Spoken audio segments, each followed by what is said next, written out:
Kisah ini bermula dengan seorang lelaki bernama Eric Kapal yang sepatutnya melangsungkan perkahwinan dengan wanita yang dicintainya, Lily. Namun, segalanya berubah pada malam Halloween. Pada malam itu, Eric dilaporkan mabuk teruk. Keadaan itu membuatkan Lily marah dan enggan bermalam bersamanya di apartmen mereka. Hari yang sepatutnya bahagia bertukar menjadi malam yang sunyi. Menurut pihak pendakwa, hubungan mereka sebenarnya sudah mula renggang. Eric terlalu bergantung kepada Lily, malah mula cemburu terhadap orang lain dalam hidup wanita itu. Malam itu menjadi titik perubahan. Menurut pengakuan Eric kepada polis, ingatannya selepas itu sangat kabur. Dia hanya ingat keluar dari rumah dan mengambil sebilah pisau. Kemudian tanpa sedar bagaimana dia sampai ke sebuah rumah di kawasan Dorset. Rumah itu milik Adrian, sahabat baik Lily. Eric ingat dia berdiri di luar sambil merokok dan kemudian dia masuk ke dalam rumah melalui tingkap. Selepas itu, segala-galanya gelap. Namun apa yang berlaku di dalam rumah itu sangat mengerikan. Adrian dan seorang lagi wanita bernama Leslie ditikam berkali-kali sehingga maut. Eric mendakwa dia tidak mengingati kejadian itu, tetapi dia mengakui dialah yang bertanggungjawab. Apa sebenarnya yang berlaku dalam rumah itu dan kenapa Leslie turut menjadi mangsa? Selepas kejadian ngeri itu, Eric pulang ke rumahnya. Dia kemudian membakar pakaian dan kasutnya yang berlumuran darah. Tindakan itu menunjukkan satu perkara.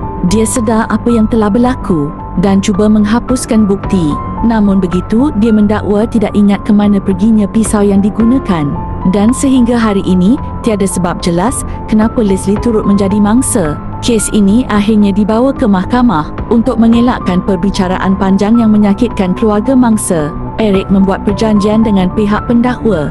Dia mengaku bersalah atas dua tuduhan pembunuhan tahap pertama. Sebagai balasan, dia terlepas daripada hukuman mati.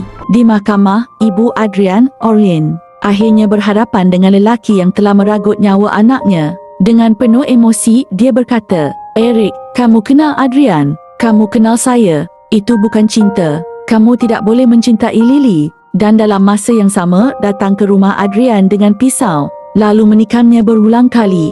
Eric hanya duduk diam, tanpa reaksi. Namun suasana berubah apabila Lily tampil memberi kenyataan. Pada awalnya, dia meluahkan simpati kepada keluarga mangsa. Tetapi kemudian, dia berkata sesuatu yang mengejutkan semua orang.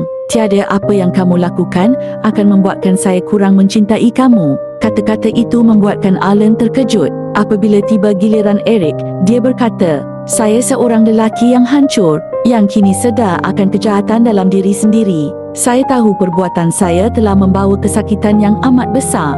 Dia juga mengakui, dia takut kehilangan Lily. Dalam fikirannya yang bercelaru, dia percaya Adrian adalah punca hubungan mereka rosak. Akhirnya, mahkamah menjatuhkan hukuman penjara seumur hidup tanpa parol terhadap Eric Kapal. Kes ini mungkin selesai di mahkamah, tetapi bagi keluarga mangsa, luka itu tidak pernah sembuh. Ada yang belajar untuk menerima, ada yang masih menunggu, seolah-olah orang yang disayangi akan pulang suatu hari nanti. Namun hakikatnya, kehilangan itu kekal selamanya.